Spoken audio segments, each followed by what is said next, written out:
बोलिए रिद्धि सिद्धि गणेश जी महाराज की जय, लक्ष्मी माता की जय, सरस्वती माता की जय, श्री कृष्ण भगवान की जय, राधे रानी की जय, जय जय दुर्गा मैया की जय, जय शेरा वाली मैया की जय, भोलेनाथ बाबा की जय, पार्वती मैया की जय, विष्णु भगवान की जय, काली मैया की जय, राम भक्त हनुमान की जय, जय जय श्री सीता रामचंद्र की जय, जय बोलिए वृंदावन बिहारी लाल की जय, जय जय राधे रानी की जय। जय श्री कृष्णा श्री कृष्णा श्री कृष्णा श्री कृष्णा कृष्णा कृष्णा हरे हरे हरे राम राम राम हरे हरे, हरे कृष्णा कृष्णा कृष्णा हरे हरे, हरे राम राम राम हरे हरे, हरे कृष्णा कृष्णा कृष्णा हरे हरे।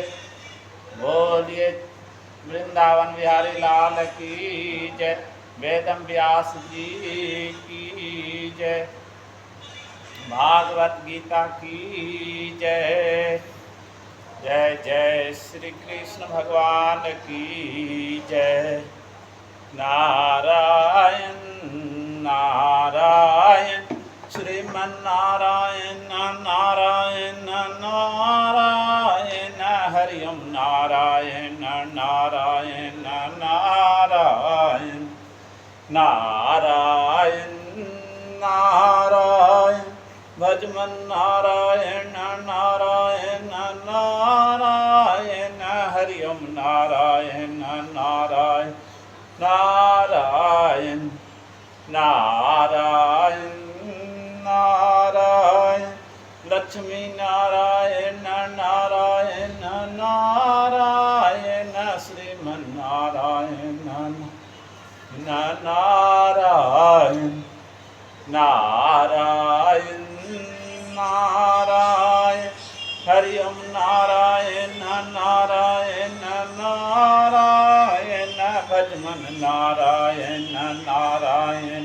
नारायण नारायण नारायण, हरि ओम नारायण नारायण नारायण, श्रीमन नारायण नारायण नारायण। बोलिए विष्णु भगवान की जय, लक्ष्मी माता की जय, जय जय श्री गणेश भगवान की जय, भागवत गीता की जय।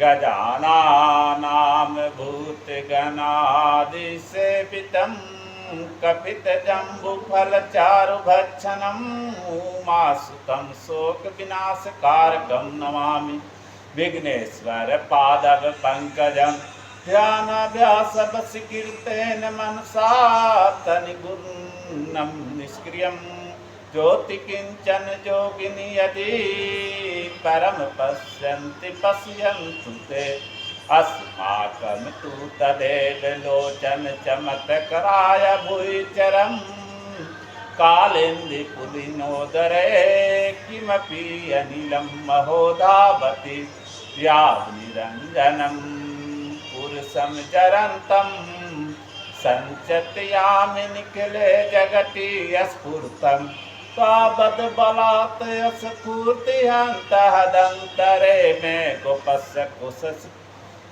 कोपि शिशुरंजन पुंज मंजू।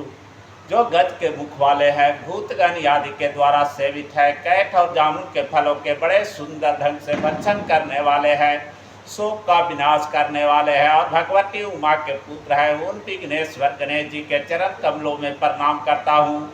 जोगी लोग ध्यान द्वारा वशीभूत मन से किसी निर्गुण और निष्क्रिय परम ज्योति को देखते हैं तो देखते रहे, पर हमारे लिए तो जमुना के तट पर जो कोई नील तेज दौड़ रहा है वही नेत्रों में चिरकाल तक चकाचौंध पैदा करता रहे। अहो, जब मैं संपूर्ण जगत में स्फूर्ति होने वाला निरंजन जन्मा और पुरातन पुरुष का चिंतन करता हूँ, तब मेरे हृदय में अंजन समूह के समान काले वर्ण वाले कोई गोपी शिशु बालात स्फूर्ति होने लगता है। न विद्याय साम सिर्न श्रीन शरणं भीषण च गुना, परित्यक्ता लौकैरपि वृजिनयुक्ता, श्रुति जड़ा शरण्यं यं ते सत्येऽपि प्रसूत गुणमासरित सुजना विमुक्ताम वंदे अतु पिताहम कृष्ण मल्लमम यस श्री करुणा और बस करुणाल सेन बालो ध्रुव अश्वेशटा पराय सामर धाम सम्म गांधु को त्यागिंद क्षीरियम याता मुक्ति मजा मिला दीप्तिता शैलो पूजो भवत तम श्री माधव श्रेष्ठिष्टेदमहं नित्यं शरण्यं भजे वासुदेव सुतं देवं कंस चाणूरमर्दनं देवकी परमानंद कृष्णं वंदे जगद्गुरु नारायण नमस्कृत नरं चैव नरोत्तमं देवी सरस्वती व्यासम ततो जयो मुदीरयते।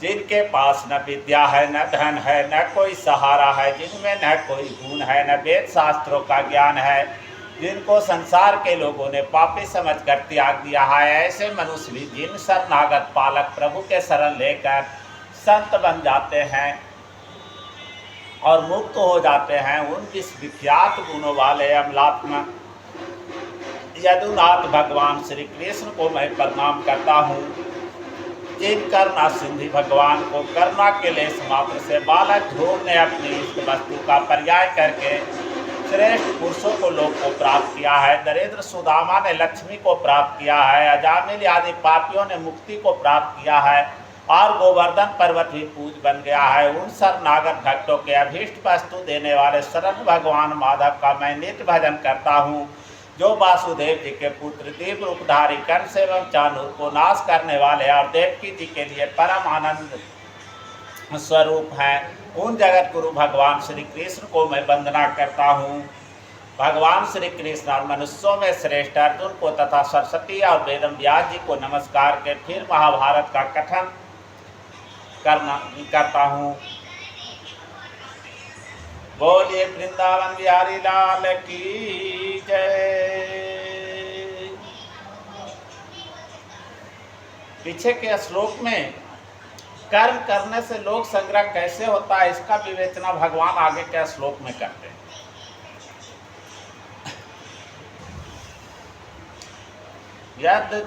यदताचरति श्रेष्ठस्त तदेव तरो जनः स यत् प्रमाणं कुरुते लोकस्तदनुवर्तते।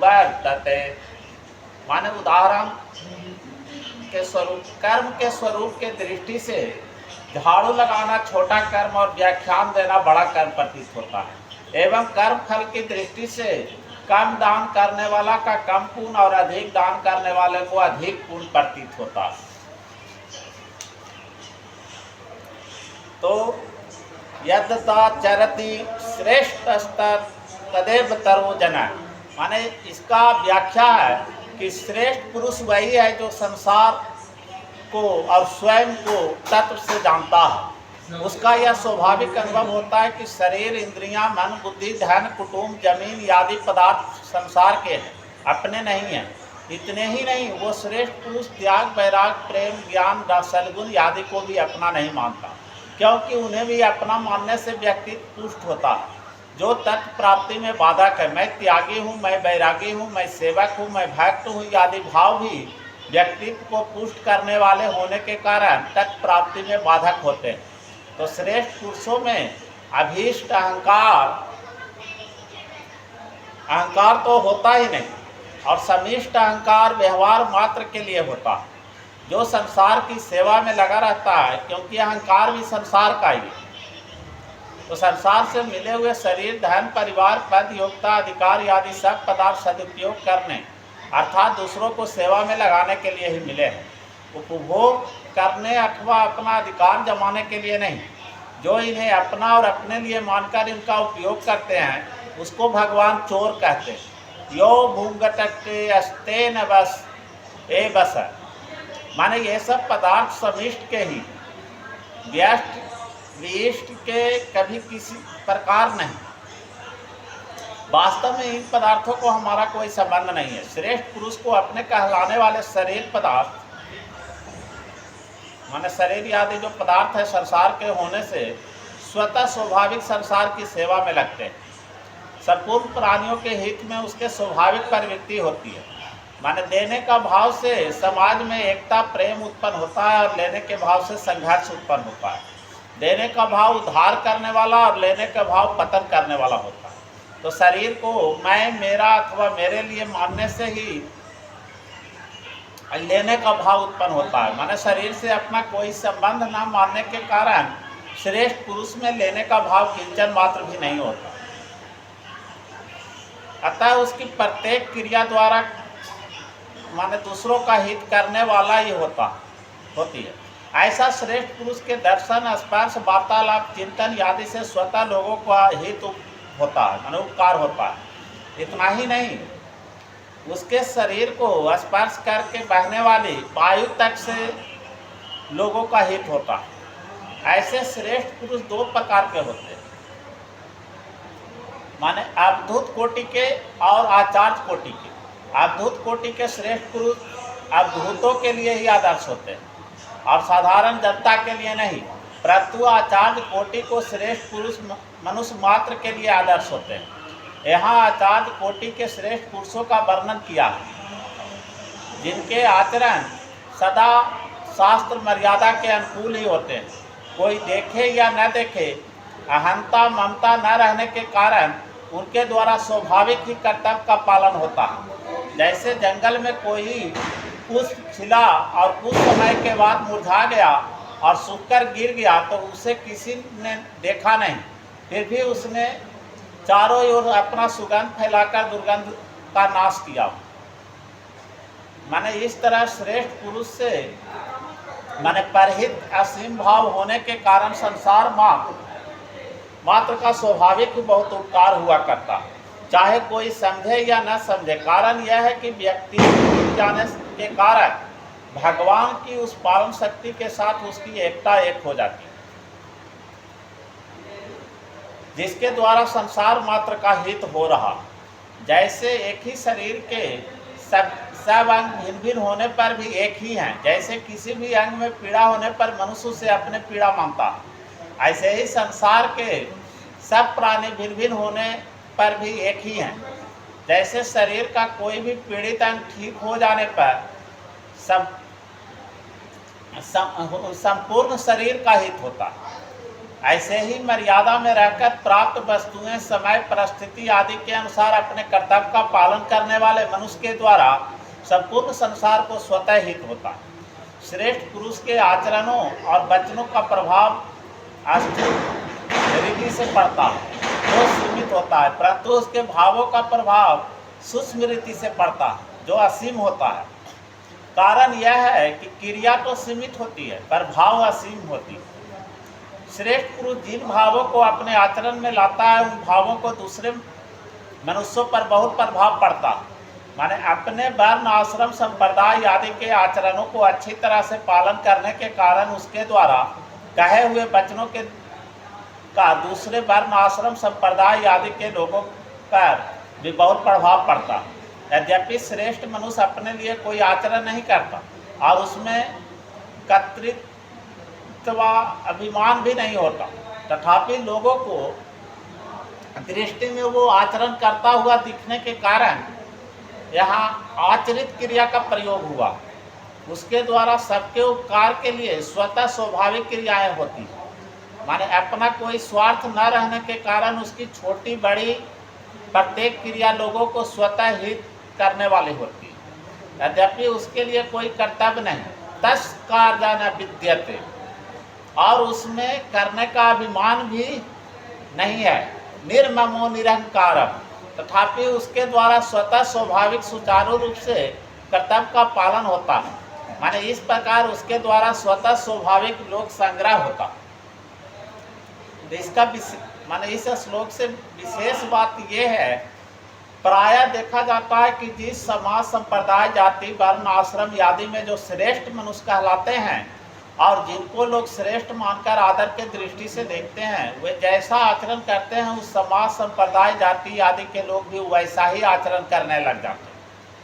तो अंतःकरण में धन और पद का महत्व एवं लोभ रहने के कारण लोग अधिक धन वाले, जैसे लखपति, करोड़पति तथा ऊंचे पद वाले नेता, मंत्री आदि पुरुषों को श्रेष्ठ मान लेते हैं और उन्हें बहुत आदर के दृष्टि से देखते हैं। तो जिनके अंतःकरण में जड़ वस्तुएं माने धन, पद आदि का महत्व है, वे मनुष्य वास्तव में न तो स्वयं श्रेष्ठ होते हैं और न श्रेष्ठ व्यक्ति को समझ ही सकते हैं। तो जिसको वो श्रेष्ठ समझते हैं वो भी वास्तव में श्रेष्ठ नहीं होता। यदि उनके हृदय में धन का अधिक आदर है तो उन पर अधिक धन वालों का ही प्रभाव पड़ता। जैसे चोर पर चोरों का सरदार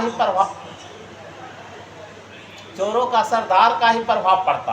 माने वास्तव में श्रेष्ठ न होने पर भी लोगों को द्वारा श्रेष्ठ मान लिए जाने के कारण उन धनी तथा उच्च पदाधिकारी पुरुषों के आचरण को समाज में स्वतः प्रचार हो जाता।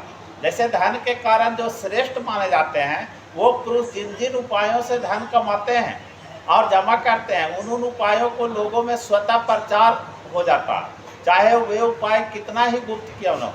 यही कारण है कि वर्तमान में झूठ, कपट, बेईमानी, धोखा, चोरी आदि बुराइयों का समाज में किसी पाठशाला में पढ़ाए बिना ही स्वतः प्रचार होता चला जा रहा है। माने यह दुख और आश्चर्य की बात है कि वर्तमान में लोग लखपतियों को तो श्रेष्ठ मान लेते हैं, पर प्रतिदिन भगवत नाम का लाख जाप करने वाले को श्रेष्ठ नहीं मानते। वे यह विचार ही नहीं करते कि लखपति को मरने पर एक कौड़ी भी साथ नहीं जाएगा, जबकि भगवान नाम का जो जाप करने वाले के मरने पर पूरा के पूरा भगवान नाम का रूप धन उसके साथ जाएगा, एक भी भगवान नाम पीछे नहीं रहेगा। अपने अपने स्थान या क्षेत्रों में जो पुरुष मुख कहलाते हैं, उन अध्यापक, व्याख्यानदाता, आचार्य, गुरु, नेता, शासक, महंत, कथावाचक, पुजारी आदि सभी अपने आचरण में विशेष सावधानी रखने की बड़ी भारी आवश्यकता है, जिससे दूसरों पर उसका अच्छा प्रभाव पड़े। इसी कारण परिवार के मुख्य व्यक्ति को भी अपना आचरण में पूरी सावधानी रखने की आवश्यकता है, कारण कि मुख्य व्यक्ति की और सबकी दृष्टि रहती है। रेलगाड़ी के चालक के समान मुख्य व्यक्ति पर विशेष जिम्मेदारी रहती है। रेलगाड़ी में बैठे अन्य व्यक्ति सोए भी रह सकते हैं, पर चालक को सदा जागृत रहना पड़ता है। माने उसकी थोड़ी भी असावधानी से दुर्घटना हो जाने की संभावना रहती है। इसलिए संसार में अपने अपने क्षेत्र में श्रेष्ठ माने जाने वाले सभी पुरुषों को अपने आचरणों पर विशेष ध्यान रखने की बहुत आवश्यकता है।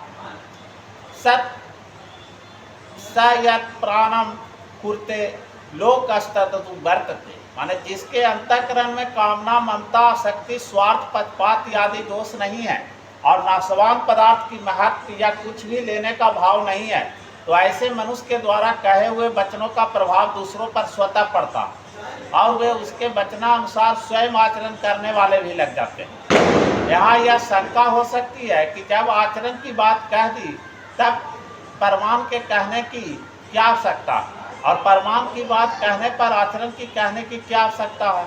माने इसका समाधान यह है कि यद्यपि आचरण मुख्य होता है, माने तथापि एक ही मनुष्य द्वारा सभी वर्णों, आश्रम, संप्रदाय आदि के भावों का आचरण करना संभव नहीं है।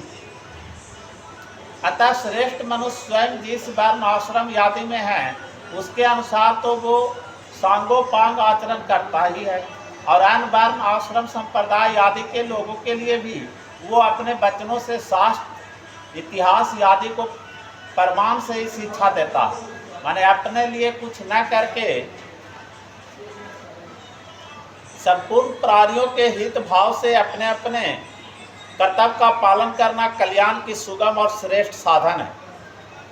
उसके वचनों से प्रभावित होकर दूसरे वर्ण, आश्रम, संप्रदाय आदि के लोग उसके कहे अनुसार अपने अपने कर्तव्य का पालन करने लग जाते हैं।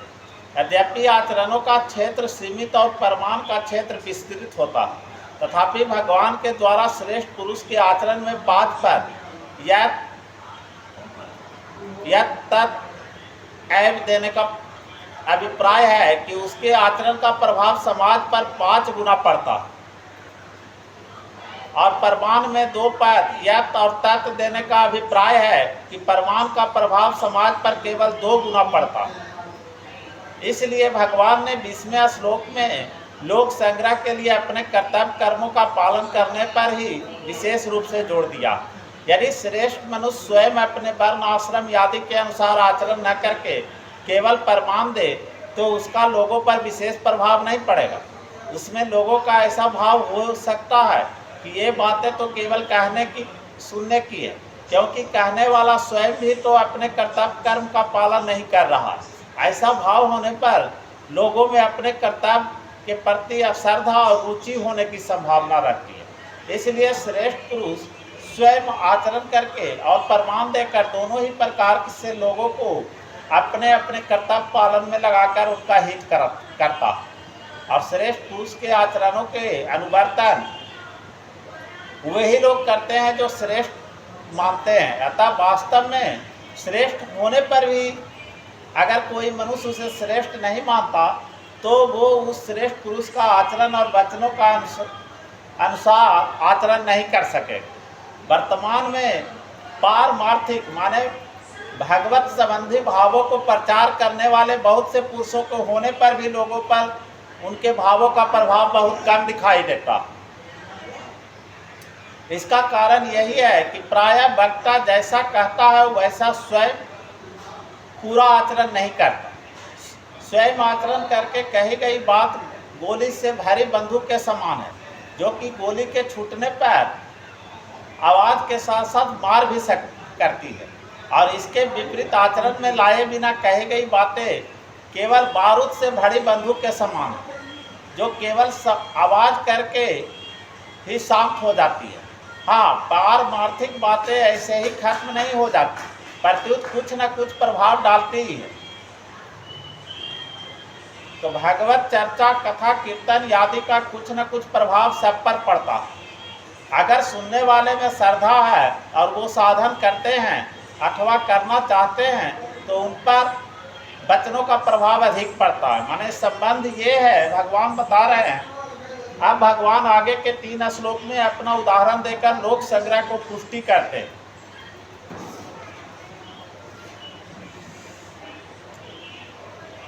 न मे पार्थास्ति कर्तव्यम त्रिषु लोकेषु किंचन नानवाप्त मवाप्तव्यम वर्त एव च कर्मणि। माने इसका व्याख्या है, न मे पार्थस्ति नानवाप्तव्यम। माने इसका अर्थ होता है कि भगवान किसी एक लोक में सीमित नहीं है, इसलिए वह तीनों लोक में अपना कोई कर्तव्य न होने की बात कह रहे हैं। तो भगवान के लिए त्रिलोक में भी कोई कर्तव्य शेष नहीं है, क्योंकि उनके लिए कुछ भी पाना शेष नहीं है। कुछ न कुछ पाने के लिए ही सब मनुष्य, पशु, पक्षी आदि कर्म करते हैं।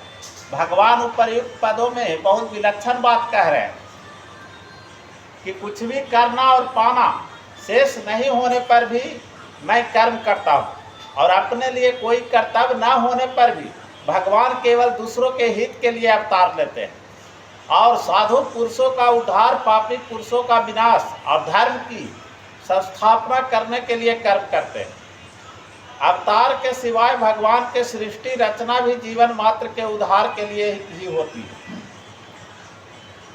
माने स्वर्ग लोक के पूर्ण कर्मों का फल भुगताने के लिए है, और 84 लाख योनियों एवं नरक पाप कर्मों का फल भुगताने के लिए। मनुष्य योनि पूर्ण और पाप दोनों से ऊंचे उठकर अपना कल्याण करने के लिए है। ऐसा तभी संभव है जब मनुष्य अपने लिए कुछ न करे। वे संपूर्ण कर्म स्थूल शरीर से होने वाले क्रिया और सूक्ष्म शरीर से होने वाला चिंतन और कारण शरीर से होने वाली स्थिरता केवल दूसरों के हित के लिए ही करे, अपने लिए नहीं। कारण कि जिनसे सब कर्म किए जाते हैं वे स्थूल, सूक्ष्म और कारण तीनों ही शरीर के संसार के हैं। माने कारण है कि जिनसे सब कर्म किए जाते हैं वो स्थूल, सूक्ष्म और कारण तीनों ही शरीर संसार के हैं, अपने नहीं। इसलिए कर्म योगी शरीर, इंद्रियां, मन, बुद्धि, पदार्थ आदि संपूर्ण सामग्री को जो वास्तव में संसार की है, संसार का ही मानता है और उसे संसार की सेवा में लगाता है। अगर मनुष्य संसार की वस्तु को संसार के सेवा में न लगाकर अपने सुख भोग में लगाता है तो बड़ी भारी भूल करता है। संसार की वस्तुएं को अपना मान लेने से ही फल की इच्छा होती है और फल प्राप्ति के लिए कर्म होता है। इस तरह जब तक मनुष्य कुछ पाने की इच्छा से कर्म करता है तब तक उसके लिए कर्तव्य अर्थात करना शेष रह जाता है। गंभीरता पूर्वक विचार किया जाए तो मालूम होता है कि मनुष्य मात्र का अपने लिए कोई कर्तव्य है ही नहीं। कारण कि प्रापनीय वस्तु माने परमात्मा नित्य प्राप्त है और स्वयं भी नित्य है, जबकि कर्म और कर्म फल अनित्य है, अर्थात उत्पन्न एवं नष्ट होने वाला अनित्य का संबंध नित्य के साथ हो ही कैसे सकता। कर्म का संबंध पर से है, स्व से नहीं। कर्म सदैव पर के द्वारा और पर के लिए ही होता है, इसलिए अपने लिए कुछ करना ही है ही नहीं। जब मनुष्य मात्र के लिए कोई कर्तव्य नहीं है तब भगवान के लिए कोई कर्तव्य हो ही कैसे सकता है। तो कर्म योग से सिद्ध हुआ कि महापुरुष के लिए भगवान ने इसी अध्याय के 17वें 18वें श्लोक में कहा है कि उस महापुरुष के लिए कोई कर्तव्य नहीं है, क्योंकि उसकी रति, तृप्ति और संतुष्टि अपने आप में ही होती है। इसलिए उसे संसार में करने अथवा न करने से कोई प्रयोजन नहीं रहता तथा उसका किसी भी प्राणी से किंचन मात्र भी स्वार्थ का संबंध नहीं रहता। ऐसा होने पर भी वह महापुरुष लोक संग्रहार्थ कर्म करता है। इस प्रकार यहाँ भगवान अपने लिए कहते हैं कि कोई भी कर्तव्य न होने तथा कुछ भी पाना बाकी न होने पर भी मैं लोक संग्रहार्थ कर्म करता हूँ। तात्पर्य है कि तत्व महापुरुष की भगवान के साथ एकता होती है। मन समार्धा मागता, जैसे भगवान त्रिलोकी में आदर्श पुरुष हैं, ऐसे ही संसार में तत्वज्ञ पुरुष भी आदर्श है। वर्त एवं च कर्माणि, माने इसका अर्थ यह है कि यहाँ एक पद से भगवान का तात्पर्य है कि मैं उत्साह और तत्परता से आलस रहित होकर सावधानी पूर्वक सांगोपांग कर्तव्य कर्मों को करता हूँ। कर्मों का न त्याग करता हूँ न उपेक्षा। जैसे इंजन की पहिया के चलने से इंजन से जुड़े हुए डब्बे भी चलते रहते हैं, ऐसे ही भगवान और संत महापुरुष माने जिनके करने और पाने की इच्छा नहीं है, इंजन के समान कर्तव्य कर्म करते हैं, जिससे अन्य मनुष्य भी इन्हीं के अनुसरण करते हैं। अन्य मनुष्यों में करने और पाने की इच्छा रहती है। ये इच्छाएं निष्काम भावपूर्वक कर्तव्य कर्म करने से ही दूर होता है। यदि भगवान और संत महापुरुष कर्तव्य कर्म न करें तो दूसरे मनुष्य भी कर्तव्य कर्म नहीं करें, जिससे उनमें प्रमाद, आलस आ जाएगा और वे कर्तव्य करने लग जाएंगे। फिर उन मनुष्यों की इच्छाएं कैसे मिटेगी। इसलिए संपूर्ण मनुष्यों को हित के लिए